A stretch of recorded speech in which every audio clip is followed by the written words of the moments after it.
Christina Borbet. I'll introduce myself further in just a moment, but we're here today for the Back to School Wellness for School Staff. So if you are an adult on any educational campus at any level, you are in the right place. Welcome to our Back to School session. This is part of our wellness series.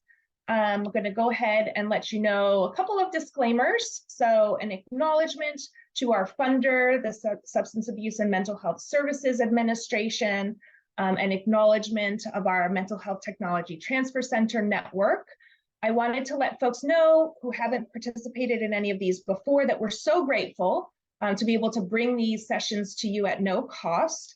And part of that expectation through our SAMHSA funding is to have you all complete an evaluation. This is so important for us to be able to continue to offer these at no cost. This is information that goes right back to our funder at the Substance Abuse and Mental Health Services Administration. These are what they request of us. And so this is what we're requesting of you. It will only take a few minutes, and I promise we're going to grant you a few minutes at the end of this session, and I will give you the link to that. So please, please, please plan on just spending 90 seconds to do that for us so that we can continue to deliver this and other types of content. And we're able to do this delivery through the Southeast Mental Health Technology Transfer Center. I'm not sure how many of you folks have been with us before. I think I saw some familiar faces out there. But just as a reminder, the Southeast MHTTC is located at the Rollins School of Public Health at Emory University and is serving 8 states in Region 4 of the United States. But I know we have you joining from all over the country today. So welcome to all of you. And I want to just give acknowledgement to other members of the team here today. Thank you, Kelly, and thank you, Josie. They're going to be supporting us today with some of the logistics, including in the chat. So if you do have questions or issues, drop something in the chat and some of the team will be able to hopefully respond to you. Let's talk through what we are covering today. So back to school wellness, that could mean a lot of things. And so it must mean something to you if you're joining us today. I want to make sure that we have time together to talk through what are the current factors influencing our stress and our resilience at work. I want to offer you some strategies today that we're going to do together to build your own well-being. And then I also want to talk through some resources that are free and really easy to use. Grab and go. I know you're busy, and I also know that you want good things for yourself and for this year. And so we packaged together some options that are very accessible, very easy to implement, and that's what I want you to walk away with today. I want to share a little bit about myself. My name is Dr. Christina Borbet, and I'm an advisor to the Southeast MHTTC School Mental Health Team. This is work that I am passionate about. I've been involved in some of these federal initiatives funded by SAMHSA, the Substance Abuse and Mental Health Services Administration. Since 2014, I have a background in youth substance use prevention, community-driven youth wellness, and school mental health. It's something I've been working on not only with the Southeast MHTTC, but with a number of the AWARE grantees. And again, it's work that I'm really passionate about, and I'm happy to be your ally in this work. I was very pleased to see a real shift in some of the focus so that our school mental health was not just student mental health, but school staff mental health as well. And so this series, our school wellness series for educators, is one of my favorites. And we'll talk a little bit more about what some of the resources are that are available to you as we go through the content for today. Okay, so let's talk about what we're going to cover today. Our agenda, we're going to talk about wellness here and now. And I feel like this is an important overview because it keeps changing. Our landscape that we're in keeps changing. And so we'll just do a quick drop in to take a look at the lay of the land. We're going to start off today. We have 90 minutes together, but we're going to start off today focused on you. So right now, today, we're going to see what can we do to boost your wellness. Then we're going to shift gears and talk a little bit longer term, like what can we do to support you this year? And then we'll end on taking care of us stronger together, because we know our wellness is both about what we can do individually and what we can do collectively. So we'll talk a little bit about how to shape resilience at a collective level. So that's what we're going to be covering today. As I mentioned, in each of these sections, I'll be sharing really concrete, specific tools and resources that are accessible to you at no cost and easy to implement. So that is my focus. I wanted to just make sure I don't forget to tell you that if you're looking for really hard and complicated things to do, this isn't that session. I have other sessions for you, or you can reach out to me directly and I can give you really hard and complicated things to implement. But what I wanted to make sure that we were starting off our year with, our school year with, were just some low-hanging fruit, just some pieces that it's like, yes, this feels better. And yes, I can do this because it's not adding a whole extra layer of things to do for my already full plate. So that's our theme today, keeping it simple, keeping it easy, and keeping it effective. As we get started, I want to get a sense, because there is going to be some interactive elements to our time together today. And I really need to get a sense of kind of where you all are. I know you're here for a reason. I'm not going to put too much extra pressure on you. If you want to be on camera, that's great. But hopefully I can at least engage you, if not on camera, in some of our conversation tools. And our conversation tools today are going to be some Zoom polls, as well as our chat box. And so as we're going through some of this content, please share your experiences, because that can be so affirming and validating to all the peers who are joining today. We're all in the same boat. We're all working towards the same end, which is being able to make sure that our young people are successful and that our young people thrive. And to do that, right, we're back on campus. That's our back to school theme. And I know back to school can mean a lot of things to a lot of people. So I wanted to kind of get a sense of what it means to you. So I'm going to pull up this poll, and Kelly, if you want to go ahead and open the poll. Yes. For folks. I can see for back to school, there's a lot of different directions. And so feel free to select all that apply, not just one thing. But back to school can feel invigorated. It can feel hectic. It can feel chill for some folks. It can feel stressed. It can feel wonderful. It can feel overwhelmed, bored, anxious. These are just a few. And so I just want to get a sense of how folks are feeling right now, as in our back to school timeframe. And as you're responding, I'm going to give folks maybe 15, 20 more seconds to let me know how it's going. I want to let you know that I am the daughter of 2 teachers and the granddaughter of 2 teachers. And I have a very particular kind of like seasonal calendar in my mind that is tied to the academic year. And so back to school means very specific things to me based on growing up that way. I feel like there should definitely be like support groups for children of teachers, because it creates a definite cycle in the year, not just being a student on campus, but being a teacher or having a role on campus as an adult kind of really sets the entire structure for your year. And the back to school time can feel a lot of ways. Kelly, can you close our poll and share our results? Yes. Thank you. So what do we see here? And I am looking at my other camera and I see we have people feeling all the ways. We have people who feel invigorated, people who feel hectic. We have a lot of people feeling overwhelmed and stressed. Also, a fair number of folks feeling wonderful, which I'm so glad to see. The fewest number of folks are feeling chill, which I'm not surprised about. But for those folks who are super chill, that's awesome. So glad. And as we're going through some of these tips and tricks, I will be calling on you all, especially our chill folks, to see how can we achieve that kind of serenity. I don't know, but we'll get closer to it, if not fully all subscribed to chill by the end of today's session. So thank you for sharing, and thank you for being here at what might be a hectic time where you're feeling overwhelmed and you're feeling stressed. As you saw in our objectives, part of today's objectives are really to make sure that you have what you need for right now, as well as for the whole year, in terms of feeling supported and feeling like you can operate from a place where you're going to be successful. Okay, so as I mentioned, I feel like just like we have the changing tides, the changing seasons, our back to school really reveals a new landscape every year.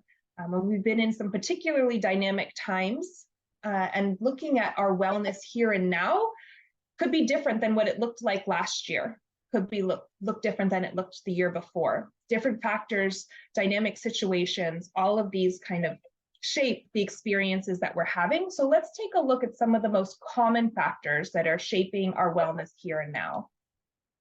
I'm going to start with what's shaping our stress. I feel like a lot of times that's the most prominent features in our landscape, but I also will shift quite quickly to what's shaping our resilience. Okay, so when we look at the here and now of our stress, especially in the context of back to school in general, or our personal landscape, there are a couple features that I don't want to leave unsaid. So our standard back to school time is change in our schedule, change in our responsibilities when we're back on campus. Right? So a lot of us might be back from either summer vacation or from a lighter load during the summer, especially when we don't have students on campus. That can kind of shift, whether we're at the district level, whether we're at the state level, especially if we're at the school level, kind of shifts our schedule and our responsibilities. I want to tie this also to our own families. So for those of you who have your own families and may have either partners or spouses who are also tied to the academic schedule, or have your own children, you're navigating kind of the double whammy of your own back to school and someone else's back to school. And so again, kind of just really paying attention to that as a key feature in our landscape. We also, as we kind of see those times of year come up on us, see changes in expectations from our colleagues, from students, from the students' families. And all of this is in the context of some other pieces that are happening. So everybody raise your hand if you either have your back to school cold or are expecting your back to school cold, or your kids have your back to school cold, right? That is just kind of a key facet. And where that plays right now, as we're kind of shifting from our pandemic, our COVID-19 pandemic experience to our COVID-19 as endemic experience, is shaping our stress. And I want to just kind of point out that in the context of all of these pieces happening, we have some data. And I want to make sure that we spend some time acknowledging what some of that data is telling us. And just as context, I wanted to share that in 2018, the US Bureau of Labor Statistics projected that there would be a loss of about 270,000 primary and secondary school teachers leaving the occupation by 2026. So that was in 2018. And then we know what happened, right? The world changed, circumstances changed. And instead of losing that 270,000 in essentially 8 years, which is what the labor statistics, the Bureau of Labor Statistics predicted, we lost 300,000 public school teachers in just 2 years. So between February 2020 and May 2022, according to our UCLA health data. So that has been an incredible, fast-paced shift in our landscape that we're all dealing with, and really having to navigate and adapt on the fly to all of the implications, all of the ripple effects of that kind of major shift in our workforce, including the implications for us, the current staff who stuck around, and what that means in terms of how many more hats that we're wearing, or how collaborative we need to be in order to be able to meet our students' needs. So I'm telling you maybe some of the things that you knew intuitively, but weren't quite articulating. I like to just call it like I see it, right? We need to be transparent about what is shaping our stressors if we're going to really be realistic about managing our own wellness. And so thank you for bearing with me. I promise that's not going to be the focus or the framing for the rest of our session together. But I want to just give acknowledgement that we are working under duress, that we're working under hard circumstances, and our back to school, which historically has been a hectic, stressful time just because of the shift in all of the things that we talked about, is taking on new meaning because we're coming back to a campus, we're coming back to an educational setting under circumstances that are unprecedented. And so thank you for being back on campus. Thank you for doing back to school. Let's talk about what's shaping our resilience as we face these challenges. So I'm going to keep this one really simple, but we're going to go into more and more resources about shaping resilience. So I wanted to highlight, and Kelly, I'm going to ask you for some help dropping in the chat. I just was reading yesterday this great NPR article. I don't know if folks saw it. That's a meta-analysis of our self-care practices and what we know shapes our mental health, our resilience, our wellness, whatever you want to call it. And so I wanted to highlight that for folks who want a good read to kind of just affirm, like, yes, there are things that we can do to build ourselves up. You know, regardless of what stressors may look like in your individual life, there are some common denominator habits, practices, whatever you want to call them, that we know shift our wellness. And in this particular wheel, you'll see 7 of them. And this is pulled from a series that we did 2 years ago, still part of our wellness series, and we'll share the links to that series. But what we were able to do is really share the science as well as the practical advice that connect to these very common denominator benefits to our mental health and wellness. So the 7 are nutrition, quality sleep, supportive relationships, mindfulness, mental health, access to nature, and physical movement. But I wanted to hone in on 4 of them today that tie to that NPR article that I just mentioned for you. So just kind of, again, additional scientific analysis to show how instrumental nourishing ourselves with healthy food can be, getting good sleep hygiene, connecting to others, so our supportive relationships, and physical movement. So both today and in our series from a couple years ago, I want to point out that we are not asking you to make any radical transformations as you think about your resilience in these areas. But what we're going to be talking about today, what we've talked about before, are what are just kind of realistic changes that you can make, even if it's just making a 1% change or a 1 day a week effort, you know, can really shape our resilience. And we're going to talk more about resilience as we go through some of our other segments together today. Which brings me to, I said, the here and now. So we covered our stress, we covered our resilience. That's kind of our landscape. But what I want to do is just dig in and take a moment together to focus on today. And so thank you for being here today in the midst of your back to school season. And it really, I think, speaks to our ongoing motivation, our ongoing yearning to make sure that we have what it takes to show up fully for our young people, even when we're struggling, even when things feel overwhelming or stressful. So again, a lot of today is just going to be taking pause and giving ourselves credit, carving out some moments for us to reflect on how we can care for ourselves. Well, first, let me get a sense of kind of where people are in our back to school season. So I am going to ask you to do another poll just so I can kind of get a sense of where folks are. And Kelly, if you want to go ahead and open this poll, I'm asking folks to think about the last couple weeks and rate your well-being at work. So we're thinking about this in the context of being at work in some educational setting. Are you thriving? Are you surviving? Are you struggling? So we're just going to give this one a few minutes and see how folks are doing.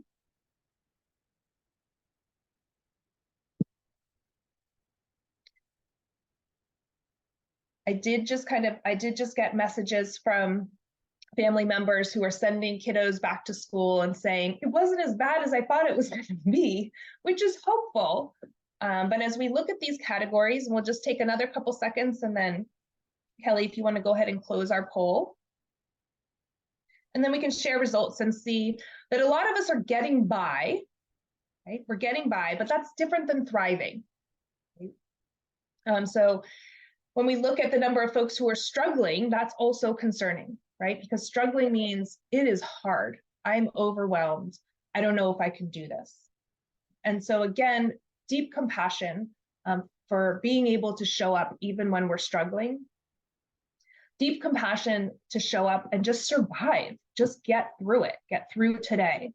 And what we're aiming for is to find more opportunities to make sure that we can thrive in our work, because that's kind of the long-term plan, not just to get by, certainly not to be struggling, but to be able to find fulfillment in our work, to be able to find balance, and hopefully some chill, right? We saw some folks have managed that, and so we'll be asking them for their input. Given where we are with this, I'm gonna, Kelly, move on to the next slide so we can stop share. Given where we are, I think the best place to start is resources for you for right now. And so I'm going to just kind of set the stage for this. This is an activity that I'm going to ask you to participate in, and I'm not putting any extra pressure on you to do breakout groups or come off mute and share, but I'm encouraging you to really just take a couple minutes with me right now, wherever you are. I'm going to set this up in a way that it will feel hopefully comfortable, but take a couple minutes where you are and do this activity with me. So we're going to use some instructive reflections, and the tool for this, if you want to use it outside of this context, the link to this will be dropped in the chat. But I want to talk about this particular tool. And again, remember, I'm keeping it simple, easy, and effective so that we're not adding anything extra to your plate. We're just taking a couple minutes today for an intentional pause to take stock, to get a sense of the inventory of your wellness. We're going to use some prompts to ground you in your values and your motivation. And we're setting this up, as I mentioned, for accountability between you and you. Right? So you don't need to be accountable to me. You don't have to talk to some stranger today. I don't need you to partner up with a colleague. What I need you to do is kind of hold some space for yourself to go through these instructive reflections. So we'll do this piece together, which is right now, I'm hoping, to bring you some sense of calm, of grounding, of wellness, no matter where you are in your day today. As we move forward in today's session, we'll be talking about for the coming year, and we'll be talking about what we can do together. Those will be a little bit less interactive. This is our moment. So we're going to take probably the next 5 to 10 minutes to walk through some of these exercises together so that we can start building your resilience right now. And I'm sure no matter where we are, we all need some. So please, if you can turn off your ringers, if you can focus on the instructions, if you have a pen and paper and you want to jot down some notes, that would be great. And then I will invite folks to share in the chat if you would like. That can, again, be really affirming and build our sense of connection to each other.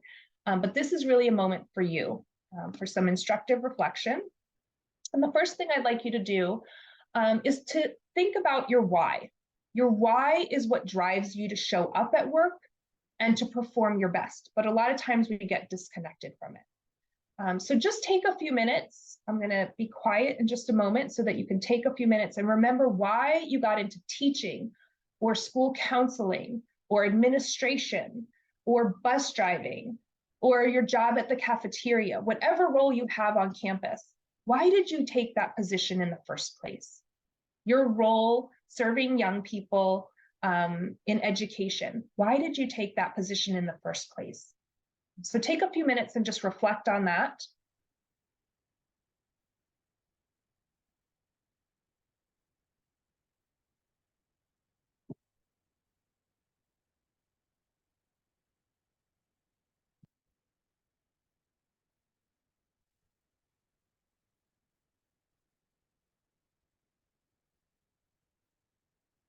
Maybe take a couple deep breaths in through your nose and out through your mouth slowly as you're reflecting on your why. And I am going to leave a little bit of a pause here so that folks can really get grounded. If that's not coming up for you right away, I want you to think about an instance where you influenced positive change or growth. And that could be for yourself, that could be for a student, that could be for a colleague. So thinking about in the workplace, an instance where you influenced positive change or growth. Just take a couple minutes to either remember that, walk yourself through it mentally, or if you want to jot down a few notes about the examples. And again, this is for you, no, For folks who do feel inclined to share in the chat to either one of these why reflections, please go ahead and add to the chat.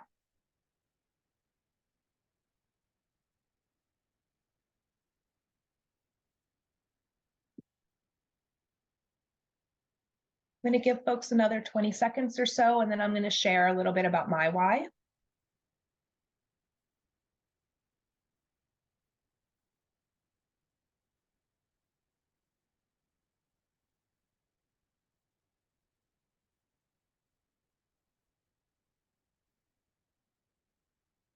So feel free, if you're still in your process, to focus on that. But for folks who are ready, I wanted to just share as an example part of my why. And so the reason that it means so much to me to be able to do this work around school mental health is because I felt like as a young person, especially as a high school student, that I didn't have the resources and the supports that I needed to be able to thrive. I felt like there were gaps in terms of my ability to access tools or resources that would have benefited my mental health. And so one of the things that I walked away with in that experience, because it felt so scary. As a young person, I remember feeling so frightened and so afraid because I felt trapped, because I didn't have the resources that were the bridge for me to get the support that I needed. And really kind of walked away with a real passion and commitment to making sure that other young people didn't feel that way, that all young people felt like they had a bridge to get where they needed to be, to get the support that would help them feel connected, and hopefully that young people wouldn't feel isolated or afraid. And so that's been part of my why, and how I've used that why to drive my work has changed enormously over the course of my career. And so I wanted to also pause and let folks know that your why can change, or how you show up with your why can change over time. So there's not a right answer here, but making sure that we're periodically spending time to connect back with ourselves and our original source of motivation and our current source of motivation can be really powerful. And I see that we have some similar contributions in the chat here. Being able to support students, being able to be a role model, being able to have a positive difference, just making sure that we're giving our young people hope. So really kind of connecting back to those whys can help us boost our sense of wellness in the workplace, in the context of our work. That might seem really obvious. Remember, it's going to be simple, it's going to be easy, and it's going to be effective. So oftentimes when we're chasing our to-do list, when we're putting out fires, when we're struggling to kind of get back our stamina, now that we're in our back to school time of year, we lose track of our why, and we're just jumping from thing to thing. And so again, taking 30 seconds, and whether that's a drive to work, or whether it's as you're getting ready in the morning, or as you're pulling into your parking space on campus, taking 30 seconds to reconnect to your why can really be a powerful kind of grounding opportunity, so that we are showing up connected to why we're going to be jumping from things to to the rest of the day. For folks who don't resonate with this piece, I have a couple other instructive reflections that I wanted to share. So we'll walk through two of those together, spending a little bit less time, but I wanted to make sure that we have a boost in our wellness right now here today. So the next prompt is about reflecting on one good thing. Okay, why one good thing? Because oftentimes there's just piles and piles of things, and it's hard to sort out which ones are the good ones. And so just keeping it simple, just taking pause to be able to reflect on one good thing that happened today in the midst of many things. A lot of them might be stressful or hard or disappointing or frustrating. What's one good thing? And it could be as simple as smelling bacon at the diner as you drive to work. Or it could be noticing the change in seasons outside your window. It could be an email that you've been expecting that landed in your inbox just at the right time. Think about when you felt peace or contentment during the day. When did you have a chance to take a breath? Or thinking about how you showed up in life today. And that could be how you showed up in life today, like I showed up and did my best. Or it could just be the fact that you showed up in life today, right? Giving yourself credit, like you did it, even when it was hard and even when it was a struggle. So I'm going to pause there in case folks want to take a couple minutes to respond to this, either jotting a few notes to yourself, thinking it through, or adding to the chat. And I want to just commend, I see some excellent examples of one good thing, like you woke up today. Cool. As I mentioned, I'm the daughter of 2 teachers, and I have a very vivid memory of walking past my mom's desk as a child, and she always had a to-do list on her desk. And I glanced at it when I was passing by to go to the kitchen and noticed that her to-do list on a Saturday was to wake up and to drink coffee. And I remember going into the kitchen and saying, wow, Mom, you're really gonna like knock it out of the park today. And she was like, I'm gonna give myself credit for all the things. So congratulations to those folks who are taking credit. Congratulations to folks who can find that one good thing, whether it's Starbucks coffee, whether it's a nice treat that you're giving yourself, whether it's a friendly text that you appreciate from someone that you love. So thank you for sharing those examples. They can be big, they can be small. You might know the impact that they have if it's something that you did for someone else, or you might never know the impact. But again, kind of what felt good to you in the moment today. I'm going to move us forward, and we're going to do one last reflective piece. And this one is a little bit more somatic in our bodies. So we did 2 reflections that were really kind of these internal reflections. And I want to ask folks now, because this is our time that we've carved out for ourselves for our wellness today, I want to ask you to move your body. Right? So if you recall, one of the key factors that shapes our resilience is physical movement. And I do not mean that you need to join a gym. Okay? I would like to do this together. And I am not a person who's like traditionally leading any sorts of like groups in physical movement, but I know it feels so good and really changes my experience of the world when I move my body. So I'm just going to ask folks to do whatever feels safe and comfortable to do wherever you're joining us from today. So do something as simple as standing up, spreading your arms out. So I'm going to spread my arms out because my cat is on my lap and I really like it when he's on my lap. And so I don't want to stand up, but I'm going to stretch my arms up and down. If you're someplace where you can't stand up or stretch your arms, maybe you can tap your feet 3 times. Move your knees up and down 5 times, wherever you're sitting. And I see some people moving around.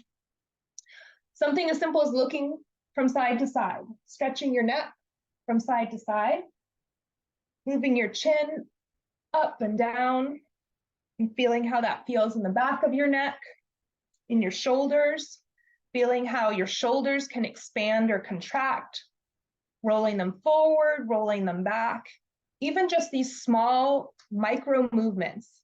Or hey, if you're in a space where you can do some jumping jacks, if you can do a backflip, go for it. Whatever you can do safely that you feel comfortable doing right now, to feel how your body feels, right? Notice where those tensions are, see what you can do to release or just change them, right? So that we're not so stiff in our bodies, we're not so sedentary in our bodies. And then let's take a deep breath in like we did at the beginning, inhaling through our nose. And a long exhale through our mouth. Again, that changes the feeling of compression in our chest cavity and our lungs. Noticing how our breath can be held in our belly and released from our belly. Noticing what experiences that kind of breath movement has in our throats, in our nostrils.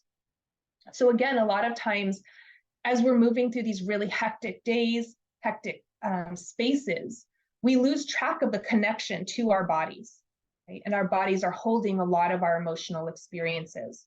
And so shifting that can really shift our emotional experience. And we know from the research, really shift our cognitive experience. I'm not going to unpack that for you because I'm keeping it simple, I'm keeping it easy, and I'm keeping it effective.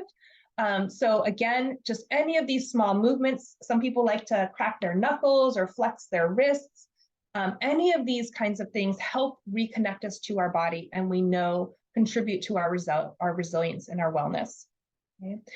So I'm going to pause there and just see for folks who want to use the either camera or your icon, right, your emoticon in your Zoom thing, thumbs up if you feel like any of those three things changed your experience of your wellness. Okay?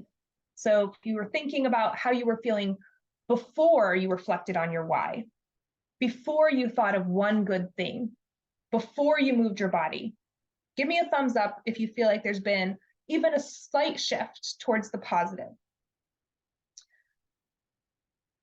And I want to appreciate you for dedicating this time to yourself. So really, we did all of those pieces. I led you through all of those pieces in about 10 minutes. Right? And you don't always have 10 minutes, but if you just pick and choose any one of them, I bet that you could do them in under a minute and experience some contribution to your own wellness, right? Some reconnection to what's driving your heart, some reconnection to how you're showing up in your body. And that's going to change cognitively and emotionally how you show up for yourself, for your colleagues, and for your students and their families. So thank you for taking the time to do that with me today. And as I mentioned, we have the information that this comes from in the chat so that you can link to it directly. And I want to just highlight it before I move on. All of these exercises came from this really fantastic blog, or it's also available as a podcast from Laura Nixon, who is talking about, let me see if I can find it now. Shaping our stress. Here we go. Laura Nixon, who's talking about how do we show up for teacher well-being in the post-pandemic era, right? And so again, if you want a quick read with more details and experiences, I suggest it. If you are more of a podcast listener, listen to the recording. And Laura Nixon really kind of shares with some key examples of people doing this, educators doing this in the real world, how they're showing up in the post-pandemic world and still prioritizing their own wellness. So I highly recommend that resource. Or if you're like, I got no more time, cool, just do any of these three pieces whenever you can find 20 seconds or so to invest in yourself. But thank you for doing it with me for right now today. Let's talk about what we can do on kind of a bigger picture scale. So again, my goal is not to add more things to your plate. I don't want you to feel overwhelmed by this session. And so I'm trying to keep things very relatable, very accessible, very doable, okay? And so right now, I'm kind of shifting gears to think about, okay, we settled into ourselves, we boosted our wellness for right now. That might be good, and you might be like, okay, I'm done, I'm out of here. I got so many things to do. Hopefully you'll stick around because I feel like I have two tools that I want to share with you. This isn't as interactive, but I'm going to make them easy grab and go examples that you can take with you to think about how you can plan and engage in wellness for the full year coming up. Obviously beyond that, but again, we're just taking it one day at a time together, okay? So let's go ahead and think about that. I want to just start again by getting a sense of where you are in your own experience, factors that contribute to your well-being in the big picture. So we're going to open up our next poll. Please feel free to respond here and let me know what are factors that contribute to your well-being at work. Okay, and so this could be feeling safe emotionally and physically, team building or group activities, professional development opportunities, positive relationships, having what you need to do your job. And obviously there's a long, long list of what factors contribute to your well-being at work. So you can feel free to add any of the other ones in the chat. And I see folks are responding. We're getting some good engagement. Let's see. I'm going to give it probably another 20 seconds or so that we get more of our folks responding in here. Just let us know what are the things that are contributing to your wellness.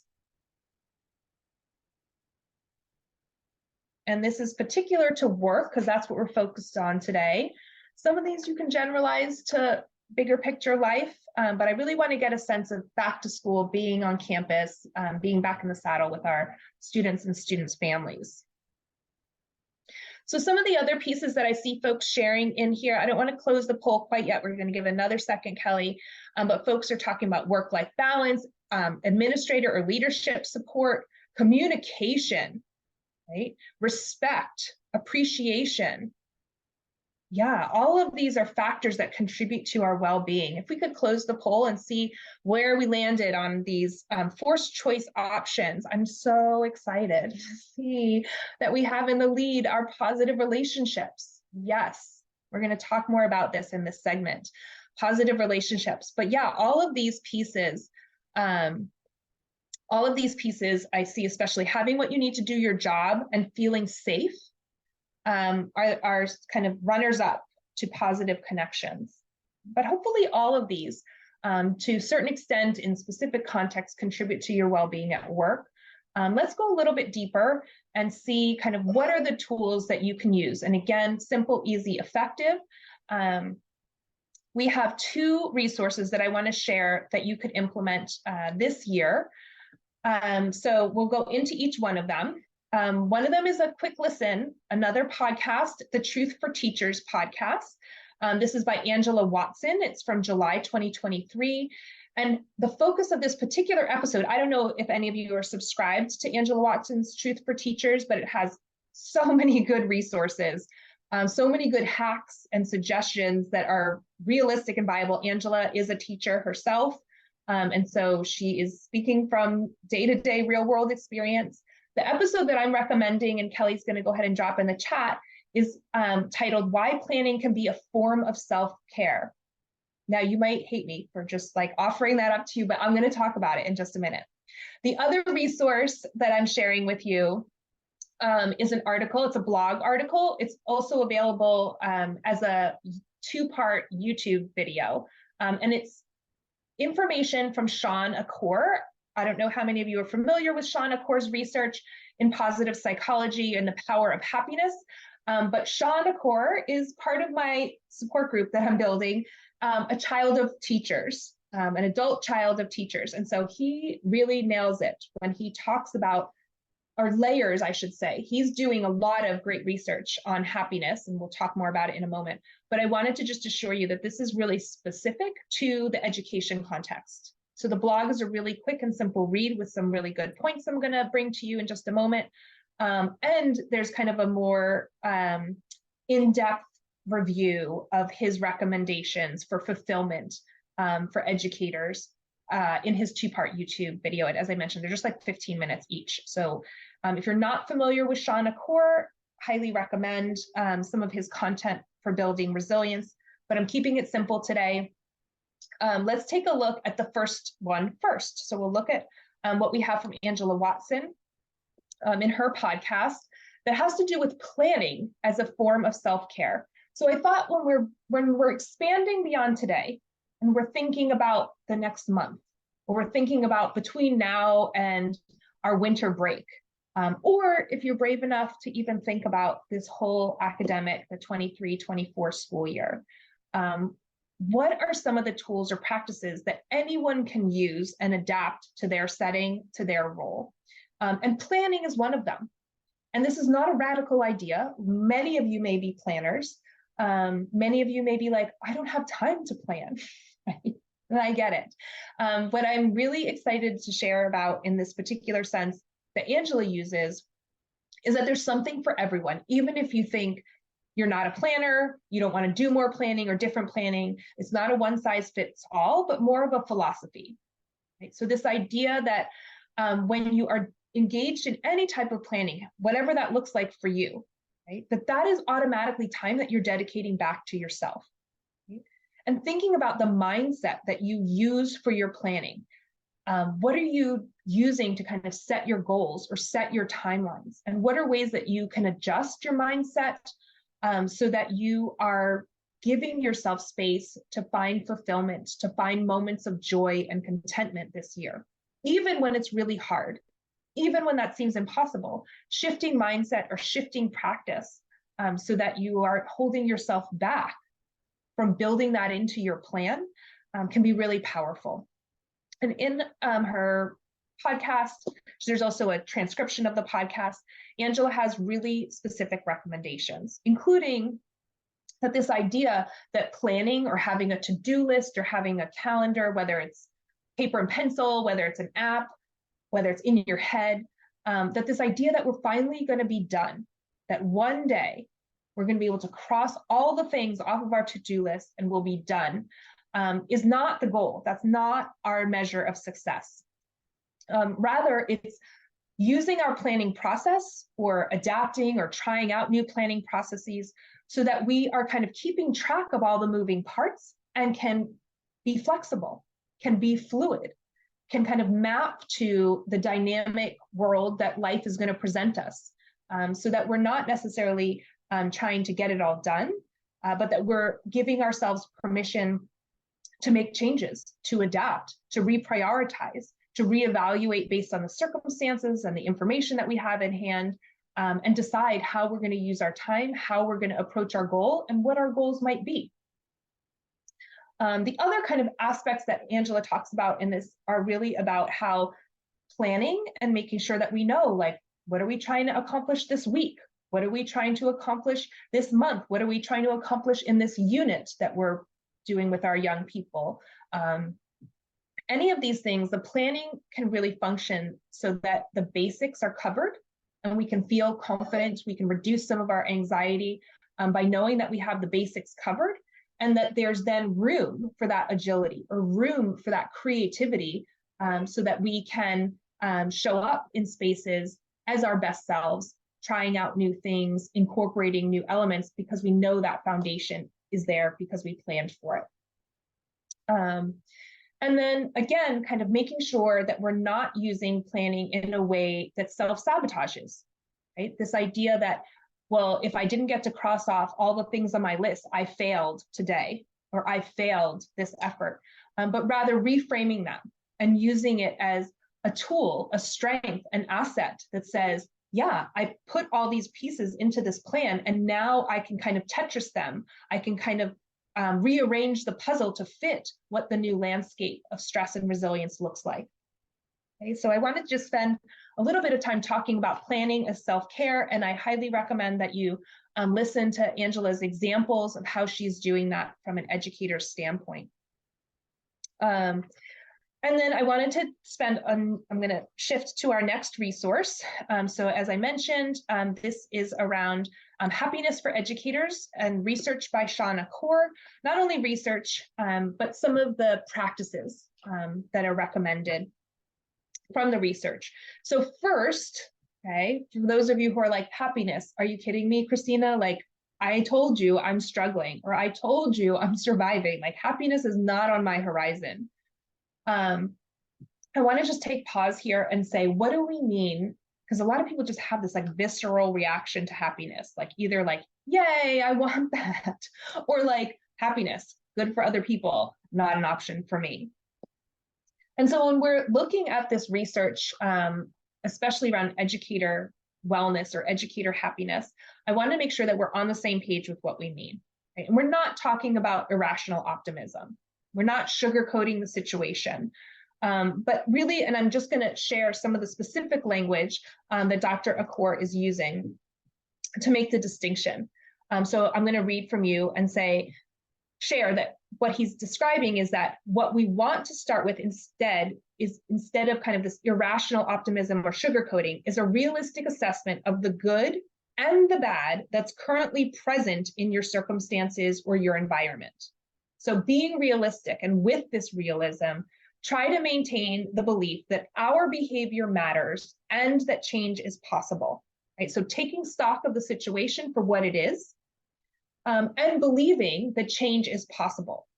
And this is where he gets to kind of the definition of what he means by happiness. He says that the opposite of happiness is not unhappiness. The opposite of happiness, when we think about our work as educators, the opposite of happiness is apathy. And that's what we're trying to mitigate. That's what we're trying to avoid. When we find ourselves unhappy as educators, right, that can actually be a huge motivator for change. right? It can be a motivator for transformation. It might help us understand like what we're not getting or what we need. Those sources of frustration can really be good data points for what needs to change.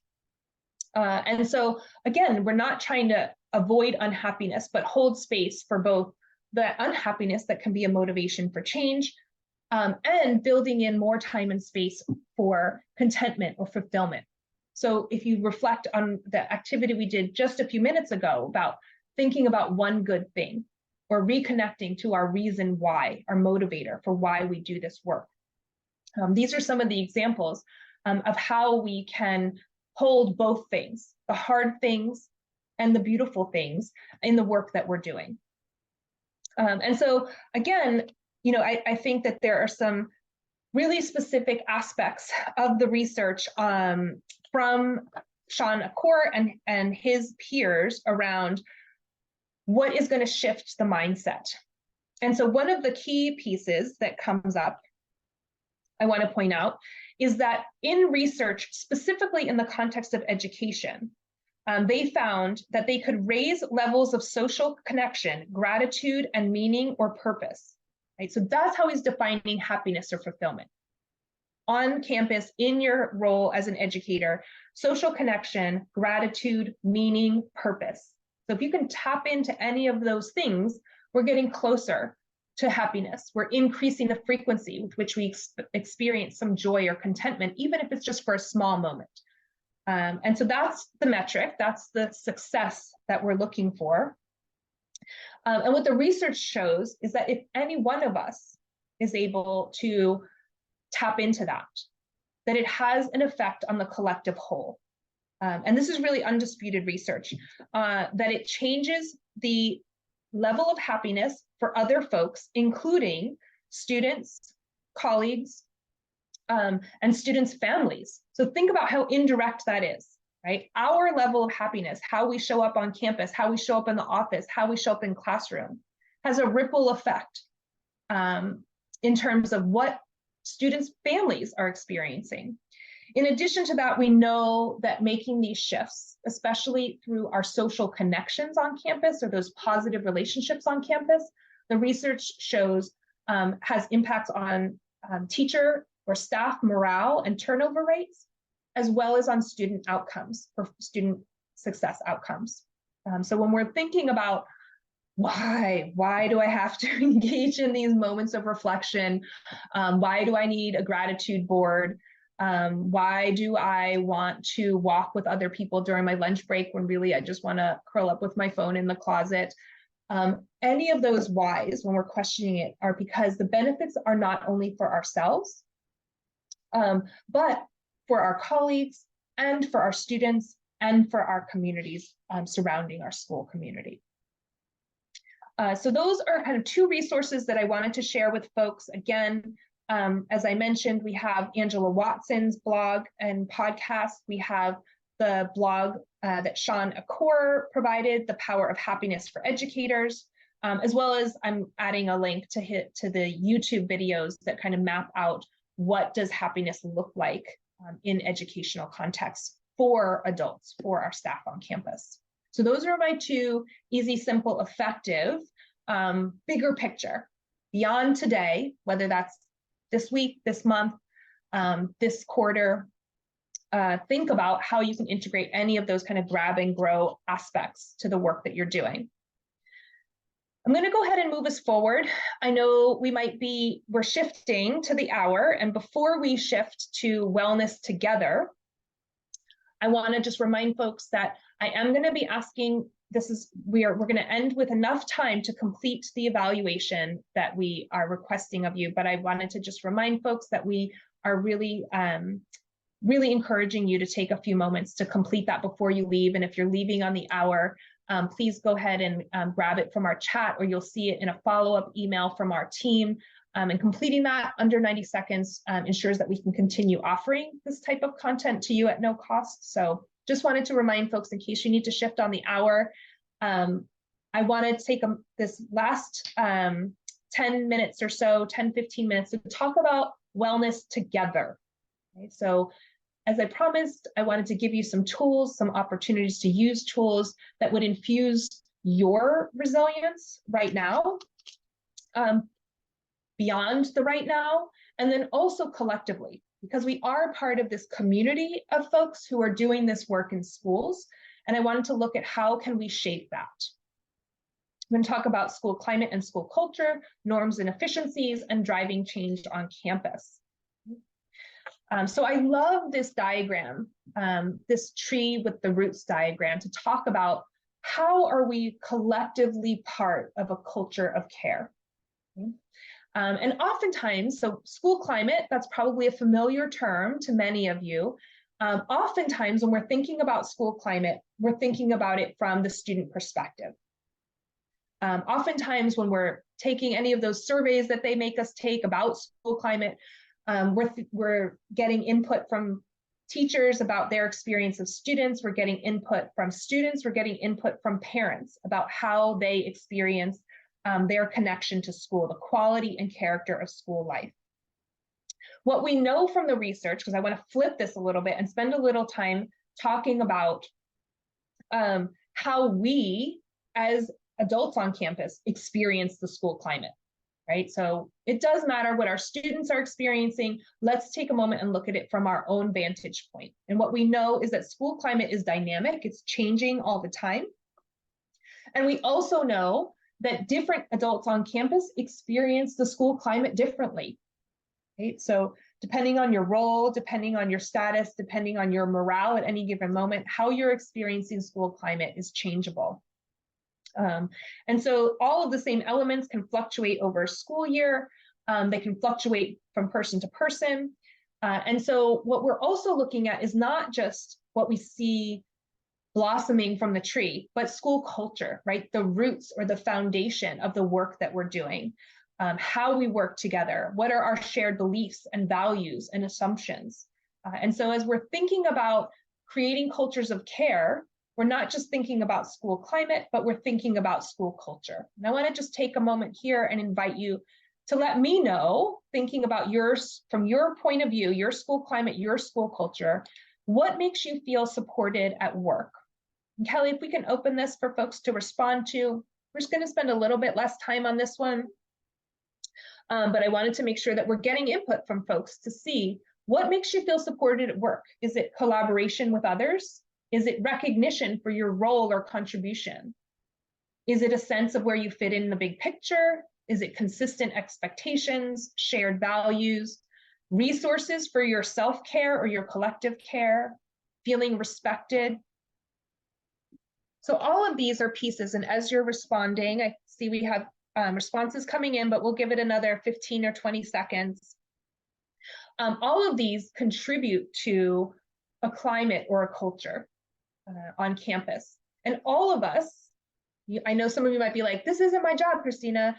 Well, it's everybody's job to shape culture on campus, right? It takes all of us to create cultural norms for how we treat each other, how we show up for ourselves, and all of that, right? Taking pause and all of that, taking care of ourselves so that we can take care of each other and so that we can take care of our students. I'm going to go ahead and close the poll, and I see we have some ties in here. So collaboration with others, recognition for your role and contribution, and shared values. Those were the top 3 runners in terms of how you feel supported at work. And I'm so glad to hear that.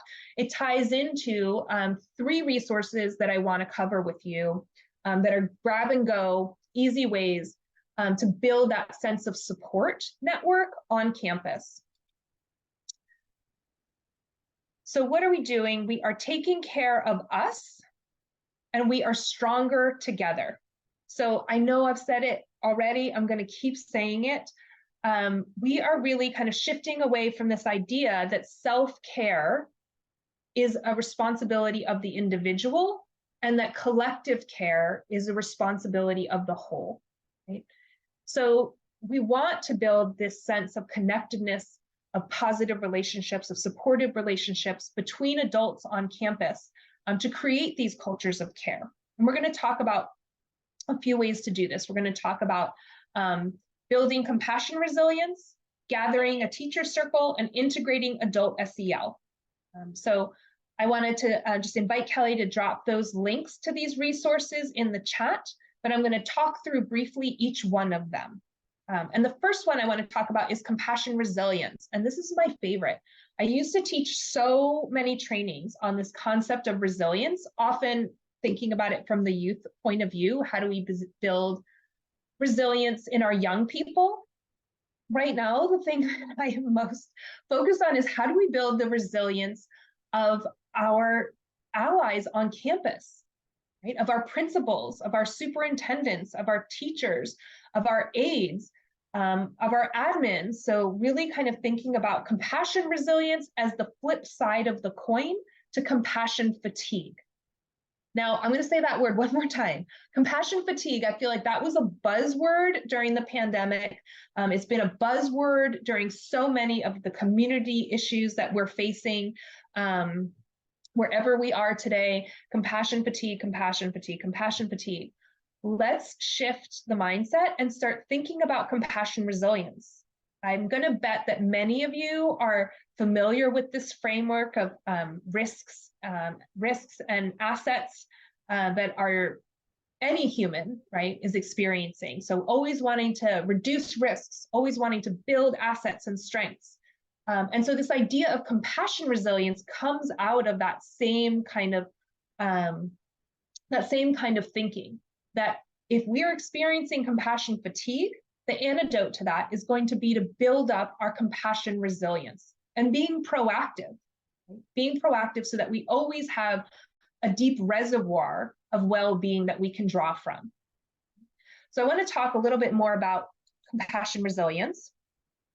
So compassion resilience, let's see if I have my notes on that. I think I just lost them. Compassion resilience means a couple of things in the context of education. It's the ability to maintain our physical and emotional and mental well-being using our energy productively while compassionately identifying and addressing the stressors that are barriers for learning to our students. It's also identifying and addressing the barriers to caregivers and parents and colleagues being able to effectively partner on behalf of children. And finally, it's identifying, preventing, and minimizing our compassion fatigue within ourselves. And so when we think about building this out collectively, one of the resources that comes to mind that's free, that's really easy to use, is the Compassion Resilience Toolkit for educators. Okay? And so it includes a whole kind of range of dimensions where we can build compassion resilience. And some examples are, this is a very rich resource by WISE. I highly recommend that you just it's online, you can click on it. There's so many different components to it, but some of the examples of what you can pull out of here to build compassion resilience collectively are a process where staff can nominate each other and appreciate each other, creating and displaying a list of your team's strengths and assets. So having that really visible and really personalized and customized, not a generic list that we might kind of be able to find online or get from Amazon, but really kind of taking stock of the strengths and resources of the contributions that folks are willing to make to the collective culture of care, and displaying that. And then another example, and there might be some fatigue around this, but keeps coming up as a really effective tool, is demonstrating gratitude. So having meaningful opportunities to offer gratitude and to receive gratitude, right? And building that in as kind of the normal way of operations, the normal day-to-day how we engage with each other. Appreciation, gratitude, respect. So again, low-hanging fruit. I'm not telling you things that you don't already know or already want, but this is an opportunity to actually implement them. I'm going to move us forward to our next resource, which is gathering a teacher circle. So again, I wanted to put together really potentially obvious opportunities for how you can build these kind of collective, stronger together cultures of care. And a teacher circle is something that anyone can do, regardless of your role. and that can happen in any place, regardless of your resources. Okay. So we do have some really specific, some links to very structured or specific teacher circle activities, but a teacher circle is just as simple as building social connections. And if you recall from earlier in the session, we know that positive, supportive connections to our colleagues have a huge impact on our sense of fulfillment, our sense of meaning, our sense of purpose on campus.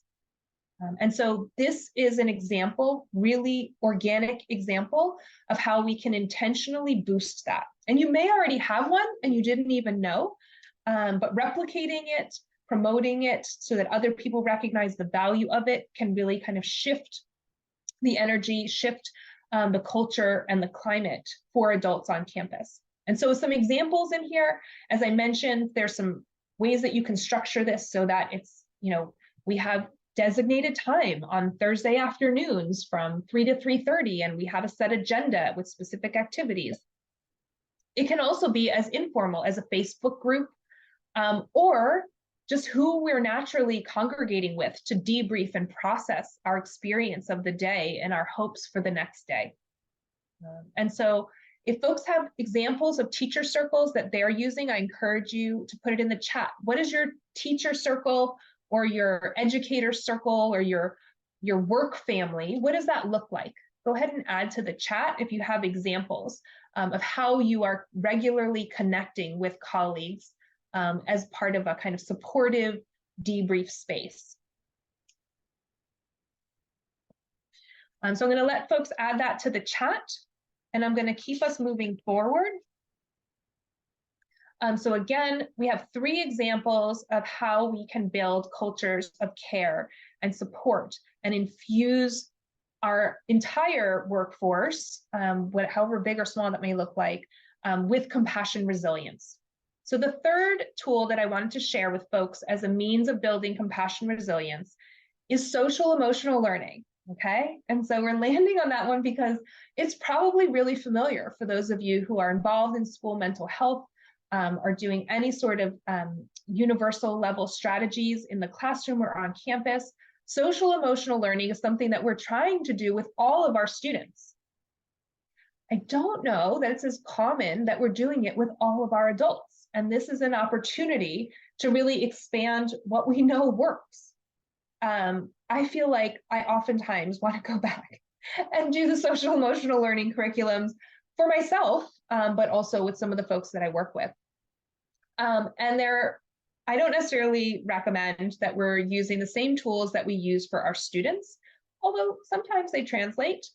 But I do want to point out to folks that there are free resources available, including through CASEL and some others. We'll drop the links in the chat for adult social emotional learning. And this can look, as I mentioned, really simple, really easy, and really effective. And just the one I wanted to land on, just so that you can see how doable this is, are these kind of 3 strategies for success. This comes right out of a CASEL example, but basically in all of our engagements, all of our group engagements with adults on campus, we want to have 3 key elements. Right? We want to have a welcoming activity. Sometimes that's called a community builder or an icebreaker. It can be more casual, like a welcoming activity could be like, we're just starting with coffee and mingling and like hanging out for a minute. We want to include engaging practices. So again, for whatever the agenda holds, whatever the objectives are of the group convening, some element of it should be interactive, should be dynamic, so that we can share voice, so that we can hear voice. And then a third component to kind of bookend it is an optimistic closing. So messages of hope, one thing that you're walking away with, any of these sort of like popcorn debrief after a group of adults convenes comprise those 3 elements that we know support high levels of social emotional functioning amongst our adults on campus. So that's my third, really easy to implement, but requires that you may, if you're not already using all of them, change some of your practices and try it out. I will say that I've gotten feedback from adult groups sorry, let me rephrase that, groups of adults that I work with. So I do a lot of community coalition work. I facilitate a lot of meetings for strategic planning, just as some concrete examples. And using, using these activities, a lot of times you get feedback like, let's just get to it. Like, I don't have time for this. And I want to just be mindful that what we're doing here is being intentional about setting up a culture where there is support and there is engagement and we're shifting the pace. It doesn't mean that we have to spend 25 minutes of a 50-minute meeting on a welcoming activity. So finding up, and if folks are looking for specific resources for welcoming activities or optimistic closing, please reach out to me directly. If you have favorite ones or favorite resources, because there's so many good websites with like lists and lists, add that to the text so your peers can learn from you. But again, kind of selecting components that are going to be viable, given the limited amount of time you have, is going to be really important to it being successful. But again, making the commitment to make the shift to a culture that builds compassion resilience is what we're aiming for here, because we know that having that compassion resilience is going to be so important to building our collective well-being, really raising the bar for all of us. So I wanted to say, so we've hit our kind of 3 marks of wellness for today, wellness for this year, and wellness together. So those are the 3 components of our agenda. And I shared resources that should be grab and go and easy to use, also effective for all 3 of those areas. I wanted to share some additional resources before we close today. So I'm going to share 2 different sets. So right here on this slide, what you see is our creating cultures of staff wellness and care for our schools and community partners. So this was our 2021 series. There are 2 parts to it. There are video links to the 7 components of wellness that I discussed earlier in today's session. And this really gets into the research science, the practical and cultural advice that tie to each of these areas, and specific strategies. Right? So that goes deep. As I mentioned today, I don't want to overwhelm folks, but for folks who want to go deeper and get more of the content, share more of the content potentially in your staff meetings, we have those resources available for you through the Southeast MHTTC. So we have the 3-part series and then the individual video links for each of these topics, and we'll drop that in the chat for you to access. I'm going to move us forward to our last set of resources, because the ones I shared were ones that I thought would be good grab and go. But we are in back to school time and we're gathering all the tools for our toolbox for the coming year. And so I had a couple other additional resources that I wanted to share. Back to school anxiety tips for teachers is really great with individual level strategies. And then for folks who want to do some more school climate, school culture work, 4 ways educators can manage back to school anxiety has some really great content for you. So again, want to make sure that you have something that's going to resonate with you. And then I wanted to remind folks that this is part 1. So as I mentioned, this is part of our bigger staff wellness series. But today's session is part of a 2-part pack that we're doing for back to school. Our next session, part 2, is next week on September 27th, same time, 12 to 1:30. And so I wanted to encourage folks to either share this or register for it yourself. It's going to be a little bit of a different focus.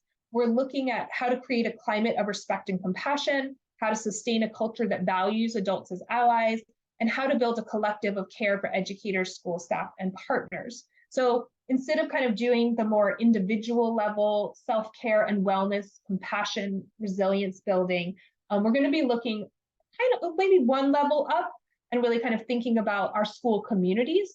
And so this could be a great resource for any sort of program coordinators, HR folks, superintendents, vice principals, principals, anybody kind of doing some influence on our staff level, our group level of wellness would benefit from the resources we're going to be sharing next week. Again, we're keeping them free and accessible and easy to implement. Looking forward to seeing you there. Please register if you haven't or share the link. And as promised, I wanted to make sure that we held some time. we're going to be ending a little bit early with the express purpose of making sure that you have time to do some self-care and also have some time to do some outreach care to us, your team at the Southeast MHTTC, inviting you to take the few extra moments that you have before you move to your next thing.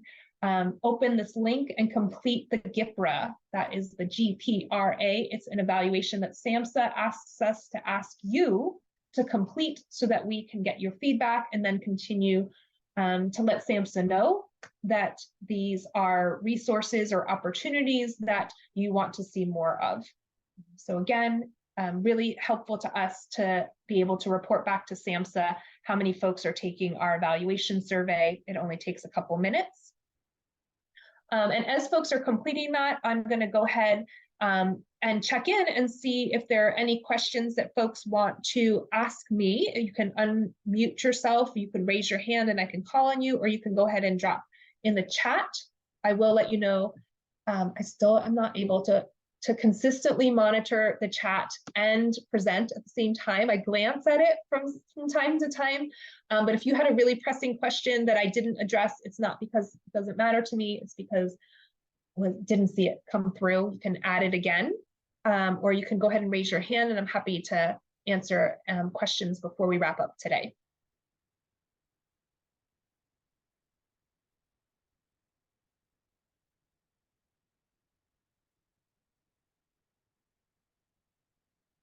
The session on the 27th, that'll be online also via Zoom.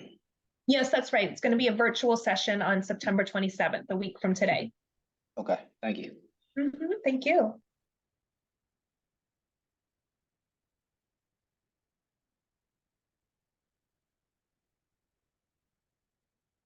All right, well, I'm going to be around for another couple minutes, but for folks who are moving on to their next thing, I just want to wish you well. Really hoping that you can consistently, even if just for brief moments of time, invest in your wellness and bring wellness to your group that you're working with. I really consider us all a family doing this really important work, and showing up for ourselves, showing up for each other is going to ensure that we can show up for our young people today and in the days to come. So thank you for doing the hard work. Thank you for showing up.